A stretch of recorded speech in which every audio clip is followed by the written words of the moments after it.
استعمال کے زیورات میں بھی زکوٰۃ ہوتی ہے، جی ہاں، جو زیورات رکھے ہوں یا جو استعمال میں ہوں دونوں پر زکوٰۃ ہے، جبکہ وہ 7.5 تولہ سونا ہو۔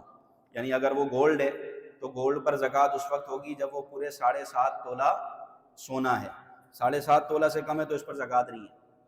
اسی طرح چاندی ہے تو چاندی پر زکوٰۃ اس وقت ہوگی جب کہ 52.5 تولہ چاندی ہو۔ یہ سونے اور چاندی کا نصاب ہے، 52.5 تولہ چاندی ہو تو اس پر زکوٰۃ ہوگی، 7.5 تولہ سونا ہے تو اس پر زکوٰۃ ہوگی، 7.5 تولہ سے کم ہے، 6 ہے، 6.5 تولہ سونا ہے تو اس پر زکوٰۃ نہیں ہے۔